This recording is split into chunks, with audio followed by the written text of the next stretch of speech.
আচ্ছা, এখন তুমি যেটা করবা ফার্স্টে সেটা হচ্ছে এই গুগল ক্রোমে যাবা। ক্রোমে যাওয়ার পরে এখানে একটা অপশন আছে এসইও নামের একটা আহ, মানে হচ্ছে আলাদা ট্যাব, এই ট্যাবটা ওপেন করবা। এই ট্যাবটা ওপেন করার পরে যে এক্সেল শিটটা আছে কাজ করার জন্য, সেই এক্সেল শিটটা এটা ওপেন করবা। এক্সেল শিটটা কপি করে ওই ব্রাউজারেই ওপেন করবা, এই ব্রাউজারে করলা। এখন ওইখানে যে ইটা ছিল, ধর প্রিভিয়াস এই যে লিস্টটা ছিল, title, URL, existing keyword and research keyword. এই এক্সিস্টিং কিওয়ার্ডের পাশে আরও একটু করা লাগবে। এটা ইংলিশে বাংলায় গেল কিভাবে সেটাই তো বুঝলাম না। যাই হোক, এই ফর্মটা তোমাকে যেখানে বাংলায় আছে এটাকে ইংলিশ করবা। তারপর হচ্ছে এখানে আরো দুইটা কলম আমি তৈরি করে দিব। তাহলে কি হবে, এই এক্সিস্টিং কিওয়ার্ড যেটা ধরো তুমি সাপোর্ট পেজ যে ওয়েবসাইটটা, সাপোর্ট পেজ, এই ওয়েবসাইটটা অবশ্যই ওপেন করে রাখবা। ওপেন করার পরে এইখানে যে ওয়েবসাইটে যে কিওয়ার্ডগুলো আছে, ধরো এখানে একটা কিওয়ার্ড তুমি নিলা একটা পেজের জন্য,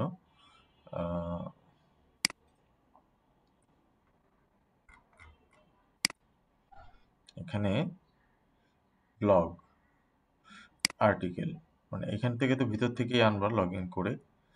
আনার পরে এখান থেকে যে আর্টিকেলে ধরো এই কিওয়ার্ডের, এই আর্টিকেলের একটা কিওয়ার্ড আছে, কিওয়ার্ডটার নাম হচ্ছে কোপ্যারেন্টিং।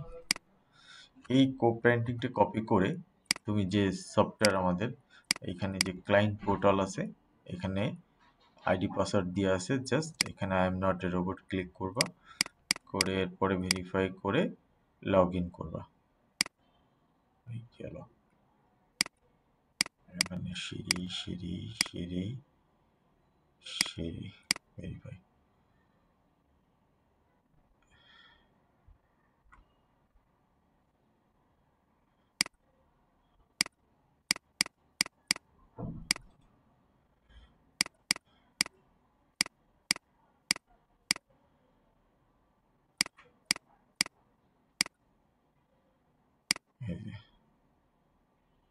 লগ ইন করলা।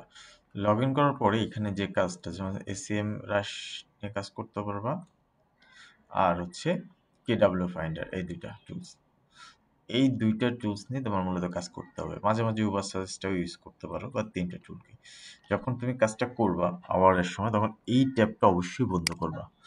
এবং ধরো এইখানে তুমি এসিএম রাশের অ্যাক্সেসটা নিলা, এটা 1 নম্বরটা হয় না, 3 নম্বর অথবা 4 নম্বরে, 4 নম্বরটায় কাজ করলা। তো এখানে তুমি কিন্তু অলরেডি অ্যাকাউন্টের ভিতরে ঢুকে যাবা। কেডাব্লিউ ফাইন্ডার ধরো এখানে ক্লিক করলা, এখানেও অ্যাকাউন্টের ভিতরে ঢুকে গেলা। উবার সার্চটা ধরো 3 নম্বর, 2 নম্বরটা ক্লিক করলা, এইখানেও ভিতরে ঢুকে গেলা। এখন কিন্তু এই জায়গাটা দরকার নেই, তাহলে এই জায়গাটা বের করে থাকলো, এই জায়গাটা থাকলো, এখন শুধু অ্যাকাউন্টগুলো ওপেন করা থাকলো, এটাও দরকার নেই, অ্যাকাউন্টগুলো ওপেন করা থাকলো। এখন এই যে কিওয়ার্ডগুলো ধরবা, ধরো এই কোপ্যারেন্টিংটা কপি করলাম, কপি করে এখানে সার্চ দিবা। সার্চ দেওয়ার পরে এই কিওয়ার্ড, তারপরে কেডাব্লিউ ফাইন্ডারও কিওয়ার্ডটা দিবা, দিয়ে সার্চ দিবা, এবং এনিহোয়ার দিতে পারো, বা ইউনাইটেড স্টেট দিতে পারো, ইউনাইটেড স্টেট নিয়েও কাজ করে যেহেতু, ইউনাইটেড স্টেট ক্লিক করে ফাইন্ড কিওয়ার্ডসে ক্লিক করবা। পরবর্তীতে এখানে কিছু রিপোর্ট আসবে, যেমন এই কিওয়ার্ড কো পেইন্টিং দিয়ে সার্চ দেয় অ্যাকচুয়ালি 10,000, স্যার ভলিউম হচ্ছে 10,600 হচ্ছে গ্লোবাল ভলিউম, আর হচ্ছে ইউএস ভলিউম হচ্ছে 2,400। এবং এখানে কিওয়ার্ড ডিফিকাল্টিটা অনেক হাই, এবং এটা 64%, যেটা অনেক ডিফিকাল্ট। সো এইখানে যেটা করতে হবে সেটা হচ্ছে এই কিওয়ার্ডটা, যখন এখানেও কিন্তু দেখো, এখানে আবার একটু ডিফারেন্ট শো করতেছে, এখানে আবার 48 শো করতেছে, যদিও সবই তো ডিফিকাল্ট, এটাও ডিফিকাল্ট। তো এই জিনিসটা আমাদেরকে মাথায় রাখতে হবে এখানে। এবং এখানে যে সার্চ দেওয়া আছে 12,100, তাহলে একটা কিওয়ার্ড যে কোনো একটা নিয়ে কাজ করতে হবে, যে কোনো একটা, অথবা এটা, অথবা এই ওয়ার্ড সার্চটাও, এখানেও কিন্তু কিওয়ার্ডকে অ্যানালাইসিস করা যায়, এখান থেকে সুন্দর করে কিওয়ার্ড আইডিয়া পাওয়া যায়। একটা কিওয়ার্ড তুমি দিলা, সেম কিওয়ার্ডটা দিয়ে সার্চ দিলে অনেকগুলো কিওয়ার্ড আইডি পাবে, এবং সব প্রিমিয়াম টুলস। এখানে প্রিমিয়াম টুল, যেহেতু এটা তুমি অনেক ডেটাগুলো প্রিমিয়াম ডেটা পাবো, মানে তখন এইখানে আমি যে আরেকটা কলম এখানে করে দিব, এই যে ধরো রাইট সাইড একটা যোগ করলাম কলম, সরি এটা রাইট সাইড হবে, এই যে ডান দিকে। তাহলে এইখানে তোমার ওই প্রিভিয়াস কলাম, এর ভিতরে করে 3টা কলাম দিতে হবে, তাহলে আরেকটু বেশি সুন্দর হবে। যেমন আরেকটা কলাম দিলাম, এগুলো আমি তৈরি করে দেবো, তুমি জাস্ট এগুলোই করো। এই 3টা কলমকে আবার একটা কলমে রূপান্তরিত করা যাচ্ছে, আমরা খুব সহজেই রূপান্তরিত করতে পারবো। এটা আমরা দেখাই কিভাবে করব, এটা খুব কঠিন কিছু না। এখানে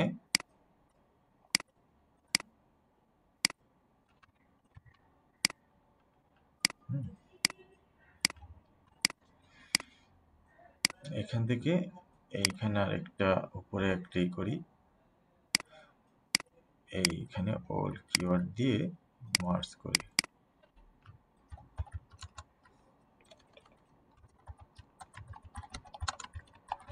ডেটা দিলাম। এখানে হচ্ছে এসবিটা লাগবে না, এখানে কেডিটা দিলা, কিওয়ার্ড ডিফিকাল্টিটা দিলা, আর হ্যাঁ কমেন্টটা দিলা। এখানে হচ্ছে কেডি স্কোয়ার দিলা, কেডিএস স্কোর ধরো 38, এখানে 62, যেকোনো একটা দিয়ে ইউজ করা ভালো, যদিও 3টা বের করে রাখলে এখান থেকে তুমি কিছু কিওয়ার্ড সার্চ পাবো। যেমন এখানে কোপেন্ডিং, এই যে কোপেন্ডিং পেজ, যখন নেক্সটে তোমাকে কিওয়ার্ড রিসার্চ করতে বলবো আমি, যে এই কিওয়ার্ডের এগেনস্টে একটা কিওয়ার্ড রিসার্চ করো, অথবা আমি এগুলো করে দিব, তুমি জাস্ট এখানে প্রিভিয়াস কিওয়ার্ডের যে ডেটাগুলো আছে, প্রিভিয়াস কেজের কিওয়ার্ডের ডেটাগুলো নিয়ে এখানে রাখবা, এবং এখানে যে কিওয়ার্ড ডিফিকাল্টি যে বিষয়টা সেটা দেখাবা, আর হচ্ছে সার্চ ভলিউমটা দিবা ইউএস গ্লোবাল হচ্ছে 10K, গ্লোবাল হচ্ছে ধরো এখানে 10K দিলাম, এটা গ্লোবাল, এটা হচ্ছে গ্লোবাল, আর এটা হচ্ছে ইউএস। তো এখানে কিন্তু 10K এবং ইউএস হচ্ছে 10K মানে 10,000 দিলাম, আর ইউএস কিওয়ার্ড হচ্ছে 2400, 2.4K, 2.4K এভাবে দিলাম। আর সৌন্দর্য আমি সেটা দেখতেছি কিভাবে কি করা যায়। আর কেডি মানে এটা এবং এটা যে অনেক ডিফিকাল্ট সেটা বোঝানোর জন্য এটাকে রেড মার্ক করে দিলাম, টু ডিফিকাল্ট। এবং এখানে একটি কমেন্টও আমরা ইউজ করতে পারবো, সেটাও খুব ইজি। যেমন এইখানে যদি ডিফিকাল্ট লেখা থাকে কিওয়ার্ডটা, লাইক এখানে কিন্তু ডিফিকাল্ট পোর্শনটা আসছে, এবং এই ডিফিকাল্টির উপরে ডিপেন্ড করে আমাদেরকেও কিওয়ার্ডের যে কমেন্টে সেটাকে কিন্তু ইউজ করতে হবে। এখানে খুব সুন্দর একটা এই চার্ট দেওয়া আছে, 0 থেকে 14 হচ্ছে ইজি, 15 থেকে 29 স্টিল ইজি, 30 থেকে 49 পসিবল, 50 থেকে 69 হার্ড। তো এইভাবে করে আমাদের কাজ করতে হবে। আমরা একটা সময় কিন্তু 0 থেকে 29 এর ভিতর কিওয়ার্ডগুলো ফাইন্ড আউট করার চেষ্টা করব, কিন্তু এখন এটা করছি না।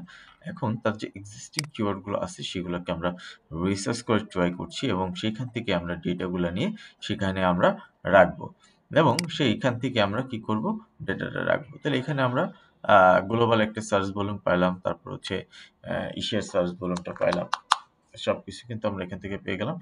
সেই অনুযায়ী ডেটাটা কিন্তু এখন আমরা যদি এখানে একটা কমেন্ট করি, তাহলে কমেন্টটা কি হবে আমাদের, ডিফিকাল্ট।